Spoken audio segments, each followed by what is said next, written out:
Hey guys, it's Chef DJ MacIntyre from Willamette Valley Vineyards. We've been kind of cooped up inside the last few weeks, and so we wanted to do another pantry pairings, but we thought let's change it up. We'll come outside and we'll do a patio pairings. So today we're going to work on a grilled flatbread. The biggest key to a good flatbread is going to be the sauce. So I was looking around in the cupboard, trying to figure out a variation we do. We've got a lot of cheese, lots of good spices. Thought we could do a really fun Chardonnay cheese sauce for the base of it, but wine's a little tight around our house right now because we're really enjoying it being stuck inside. So rummage around, got the next best thing. We're gonna make beer cheese. It's pretty simple. We've got a few separate ingredients. Cheese, any kind of cheese will work. If you got some Swiss, some cheddar, any flavors you got, it'll work. A little bit of cream, a little bit of stock, some seasonings, a little bit of salt, pepper, and bay leaves, and a little bit of cornstarch. That's gonna really help thicken up our dish. We're gonna heat up that vegetable stock and that extra cream we've got. And heavy cream does a little bit better. It'll help thicken it up. It also gives a nice richer flavor. And as that starts to boil, we're gonna add that cheese and the cornstarch right on in. And at this point, the name of the game, stir. Then we're gonna add in our seasoning. And this is when you go ahead and add all that beer in. And in order to really make sure that we get it all broken down, we're gonna whisk it down until it really starts to melt.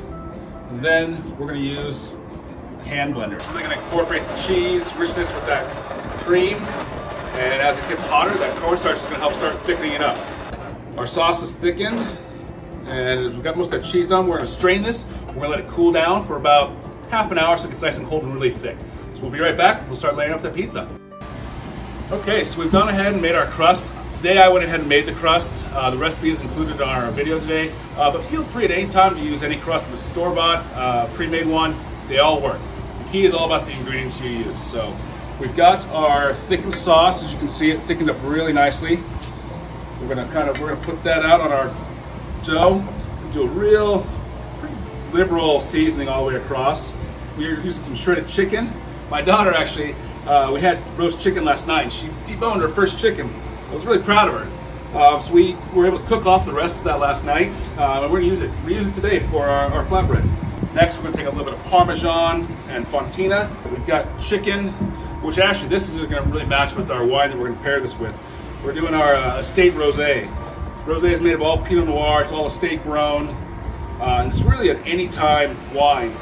I mean, if you look at it, this is a perfect day. The sun's out, making a flatbread on the porch, and we're getting to cook on the grill. I'm not stuck in the house.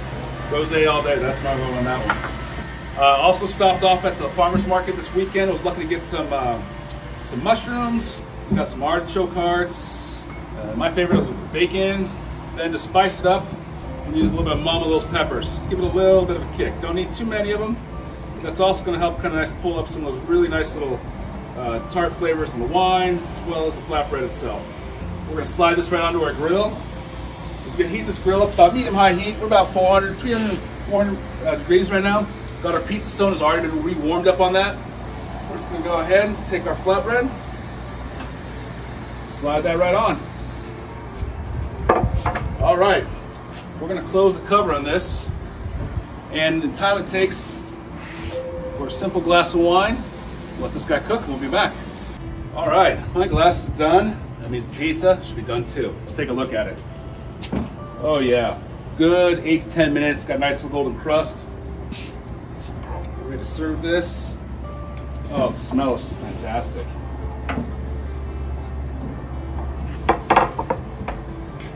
All right. We're gonna go ahead and cut this and then top it with some of those really nice micros I was able to grab from the farmer's market. These are Brassica micros. Add a nice little bit of a zest to it, crunch, and also a little bite to the flavor, kind of offset the Mama Lil's, and also bring out that nice little herbal bouquet in the Pinot we're drinking as well, in the Rosé. Well, thank you very much. We hope you enjoy our patio pairings. We really hope you enjoy the recipe for the pizza, and also really enjoy a bottle of our estate Rosé made of Pinot Noir.